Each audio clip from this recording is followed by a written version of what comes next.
La suspension de Madagascar par l'Union africaine est une condamnation de principe, selon les experts. La transition actuelle ne relève pas d'un coup d'État, mais d'une application exceptionnelle de la Constitution face au vide institutionnel laissé par Andradzuil. Les doléances des citoyens ont été entendues, a déclaré le colonel Michael Randjanirin, chef d'État, ce jour à son bureau de Soniran. Des actions concrètes débuteront dès la formation du gouvernement.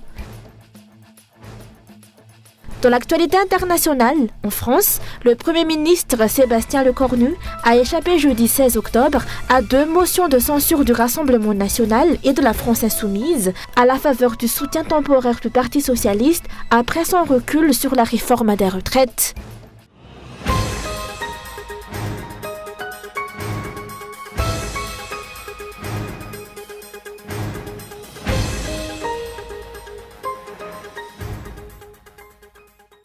La décision prise par l'Union africaine de suspendre Madagascar de ses instances n'a rien de surprenant, selon plusieurs experts en relations internationales. Pour eux, la communauté internationale doit examiner la situation actuelle de Madagascar à la lumière des événements qui l'ont précédée. Une décision de condamnation de principe, na suspension de principe. Cette décision est une condamnation ou une suspension de principe, comme il est indiqué dans le document. Mais il faut aussi comprendre ce qui nous a conduit à cette situation. À Madagascar, avons-nous réellement suivi les principes démocratiques? Avons-nous organisé une élection crédible? Avons-nous respecté les droits de l'homme? Cette décision ne signifie pas qu'il faut ramener Andradzuil à la tête du pays à Yavlou. Ce chapitre est clos et l'Union africaine le sait. C'est une condamnation de principe, rien de plus. Décision de principe, condamnation de principe.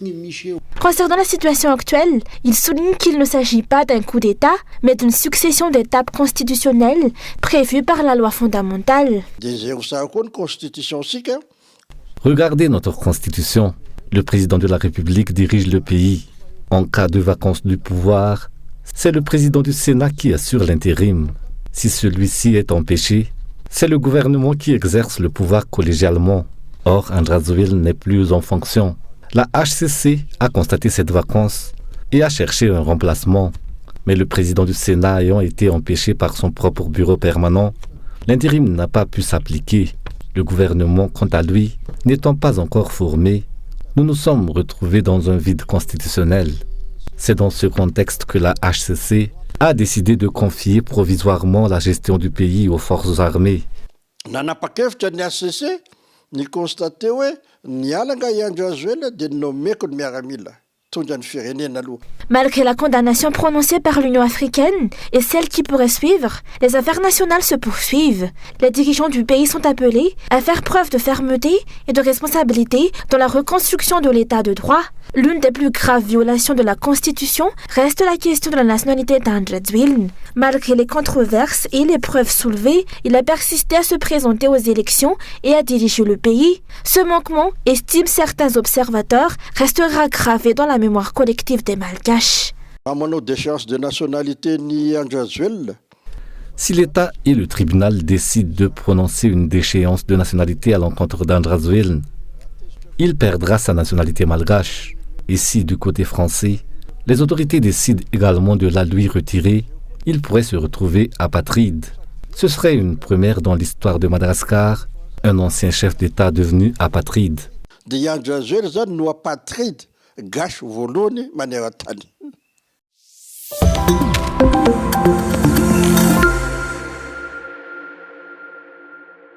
Il n'y a pas eu de coup d'État à Madagascar, a déclaré le colonel Michael Randjanirin ce matin au Cap 7 en réponse à l'Union africaine qui a suspendu Madagascar hier de ses instances. Selon lui, un coup d'État c'est lorsque les militaires armés prennent d'assaut le palais présidentiel en tirant. Rien de tel ne s'est produit. Il a précisé que la situation actuelle résulte d'une décision de la Haute Cour constitutionnelle prise dans le respect de la légalité et conformément aux dispositions en vigueur à Madagascar. Madagascar n'a pas choisi un régime militaire, à mon avis. C'est quel régime? Mais maintenant, ce n'est pas un régime militaire. Un régime militaire, c'est un président militaire, un premier ministre militaire, des gouverneurs militaires, des ministres militaires, comme en Birmanie. Le gouvernement appartient aux civils. Le conseil présidentiel aussi est composé par des militaires et des civils, pas purement des militaires. Le colonel Mikhail Radjinirin tiendra sa cérémonie de prestation de serment en tant que nouveau chef d'État demain 17 octobre 2025 auprès de la HCC à Mbouda.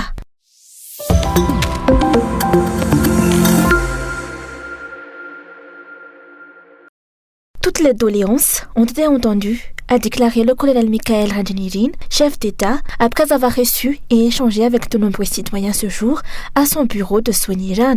De nombreuses associations, syndicats, chefs traditionnels ainsi que des citoyens venus d'Atanlajiv et des régions se sont présentés pour faire part de leurs difficultés et de leurs attentes. Le chef d'État a souligné que les doléances recueillies portent essentiellement sur des problèmes sociaux et a assuré que les actions concrètes débuteront dès la formation du gouvernement.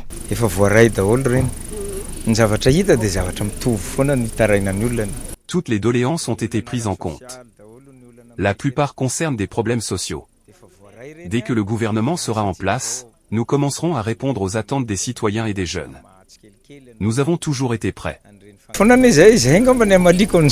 Parmi les participants figuraient notamment les syndicats du ministère de l'Enseignement supérieur et de la Recherche scientifique, venus exposer les difficultés rencontrées dans leur secteur.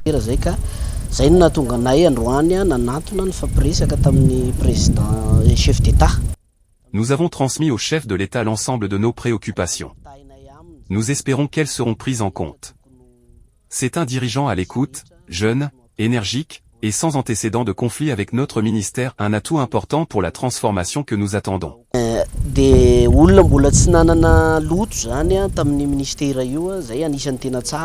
Des véhicules officiels de la présidence et plusieurs deux roues ont été remarqués sur place. Le colonel Mikhail Radjinirin a réaffirmé sa disponibilité et sa détermination à redresser le pays, soulignant qu'il s'y est préparé depuis longtemps.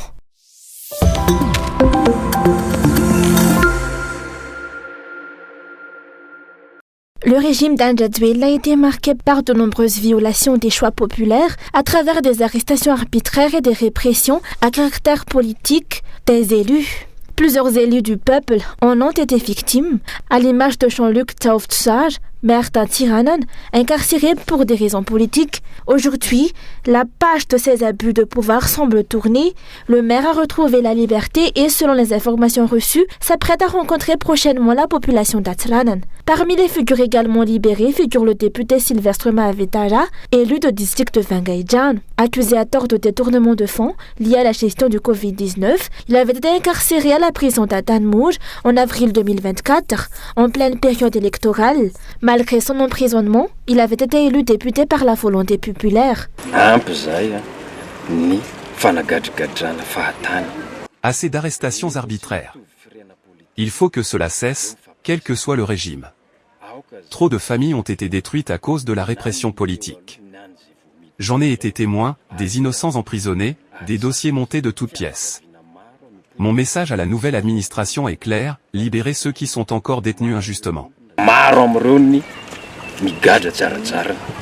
Le député a également relaté les violations répétées des droits de l'homme durant sa détention à Atanmouj, citant un incident survenu le 28 septembre dernier. Un soir vers 20h, des hommes sont venus me chercher dans ma cellule. J'ai refusé de les suivre sans document officiel.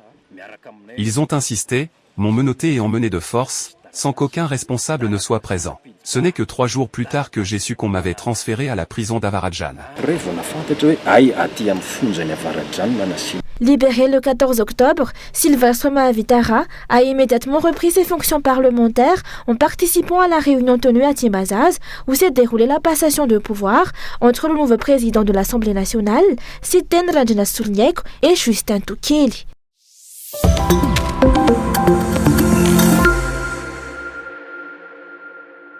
Le conseil d'administration de Madagascar Airlines a accepté ce jour la démission de Thierry de Bayeul, ancien directeur général. La gestion et la direction opérationnelle de la compagnie sont désormais assurées directement par le conseil avec le soutien de l'État. Selon plusieurs employés, la compagnie aurait englouti des fonds considérables sans réelle amélioration, ce qui les pousse à réclamer un retour à Air Madagascar.